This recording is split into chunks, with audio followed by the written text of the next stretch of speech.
How do you improve your credit score to getting the perfect credit score in 2021, or at least getting very close to it? If you have a credit score right now, it has to be between 350 and 850. If you have a credit score of 750 and over, then you have excellent credit, no questions asked. However, if you have 700 to 750, then this is considered good, and the lower you go, the poorer your credit gets.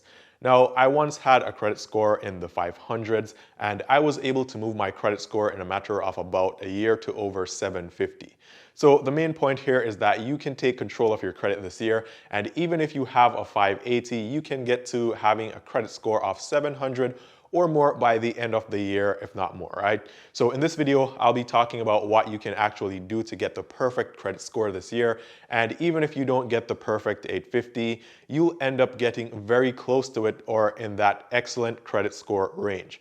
Now, if you're new to the channel or you're watching one of my videos for the very first time, my name is Ian, and I post videos here on YouTube every single day on topics relating to making money and personal finance. So if you'd like to see more of these videos, then give this video a thumbs up. I'll really appreciate it.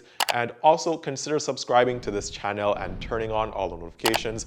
And that way you'll be able to get the updates every day when I post a new video here. Also, comment below and answer this question. What's the highest credit score you've ever had in your life? And also, how long did it take you to get to that credit score or to get your credit score there? Comment below and let me know. So having a higher credit score is always good. The main point of having the highest credit score that you can possibly have is that you'll be approved for more loans or financial products, and it will make your life very easy. If you want a car, then it's easy if you have a good credit score. If you want to purchase a home, then it's also good to have an excellent credit score because that way you can get the best rates on the best loans. The issue that most people face is that they don't have a good credit score and they don't really realize the importance of having excellent credit until they really need it, and then by the time they realize it, it's often not possible to repair it in time to get what they want.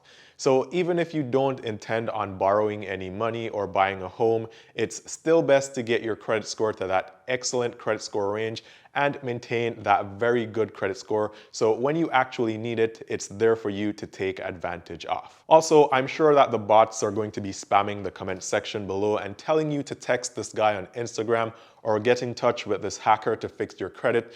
But don't fall for that, and I'm not going to tell you of any illegitimate ways to improve your credit score. So starting out, and by the way guys, this list has some very simple and easy to do items that will get you an excellent credit score. So the first one is to track your statements and bills. If you still get statements mailed to you in the mail, then for one, you need to stop because that's a waste of paper, and two, it's faster if you get them by email. This way, you can get your credit card statements the same day they're posted. This means that you now have more time to pay the bill before the actual due date, and you want to get into the habit of paying your credit cards or loans as soon as you get the statements because that way you can avoid being late.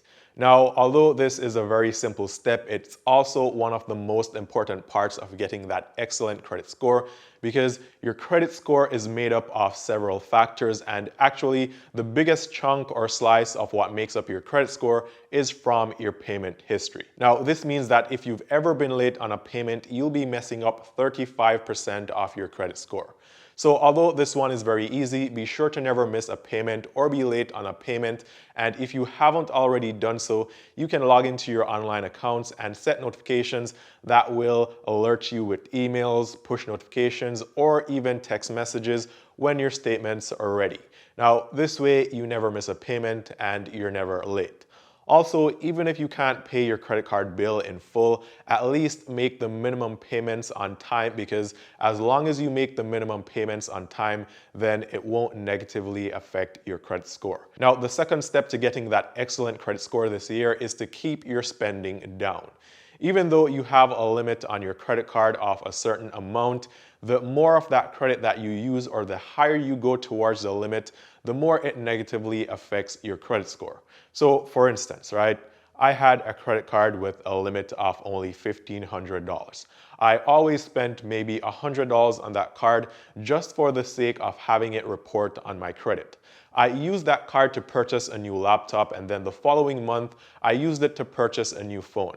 So I used about $1,000 each time, and I have an app that tells me my credit score. Now, before using the credit card to make those purchases, I had a credit score of about 719, but right after using it, the next month my score fell by about 8 points. I ended up having a 711. This is because the more of your credit you use, the more your utilization rate increases, which is bad. So instead, you want to keep your spending low on your credit card, because by simply keeping your spending under 30% or 10% if you want the best results, you'll actually see your credit score go up in just a month or each month. Now, you may be wondering why, because why have a credit limit of a certain amount if you're going to be punished for using it? And I get it. It kind of doesn't make any sense, but if you spend too much, the banks will see you as high risk, so that's why that happens. Now, to get around this, all you really need to do is to increase your credit limits.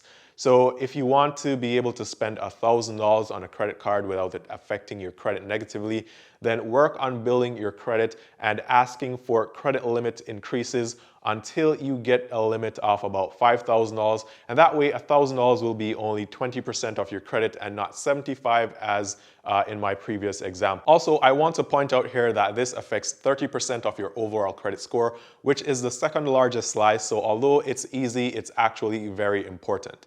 If you can control this and the first step, which was to pay your bills on time, then you'll have a combined 65% of your credit score covered. The next slice is your length of credit history, and this one you have more control over than you think. Now, when I first started building my credit score, I actually thought that my credit history was based on when I got my first credit account or my first credit card, and that is true to a certain extent, but that's not how it works completely. Your credit history is actually calculated by the age of your oldest and your newest credit accounts, and then divided by the number of accounts that you have. So when I got my first credit card, I didn't know this. About a year after, I applied for 2 new credit cards, and then my credit score went down by much more than I thought it would, and I realized that my credit age was also affected. So the way to get around this is to apply for credit only when you need it and do a lot of research on the credit cards that you want, so you don't end up applying for a credit card and then having to apply for another one in a couple of months. This payment history accounts for 15% of your overall score, so it's another important part to getting that excellent credit score you want this year. Now, we have 20% of the credit score left to account for. 10% is for new credit. Each time you apply for a new credit card, your score goes down by a couple points, and it usually fully recovers in about 12 months. This goes back to the previous point of researching all your credit cards before you apply, so you don't have multiple inquiries on your credit report.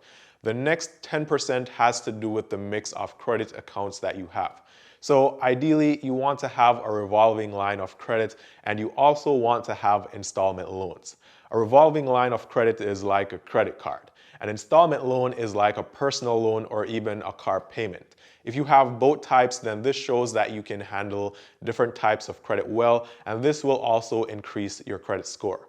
If you have a credit card and you want to have a mix, but you don't necessarily need to, or you don't have a reason to get an installment loan, then I would recommend getting a secured personal loan of maybe just $100 and then paying it back over a year or 2 years. And this will get you the mix of credit types. And also, this won't put you into any debt. So don't go and purchase a new car just to get the mix. Now, this is what I did to improve my credit score, and although I don't have an 850 credit score, I realized that only 20% of the population actually has a credit score over 800. So I think it's doable, but it will take some time and a lot of careful work on your credit. However, if you have an average or fair credit score right now, if you follow the steps in this video, you should be able to easily increase your credit score to the mid 700s this year, which is very close to getting that excellent credit score. Comment below and let me know what you have done to improve your credit if you already have a very good credit score. If you guys want to talk to me one-on-one, you can find me on Instagram Instagram. I'm usually on there every day. And also be sure to subscribe to the channel and click the notification icon so you can get notified when I post a new video, which is also every day. Give this video a thumbs up. It helps the channel out a lot and I'll really appreciate it. Check all the links down below in the description and I'll see you guys tomorrow.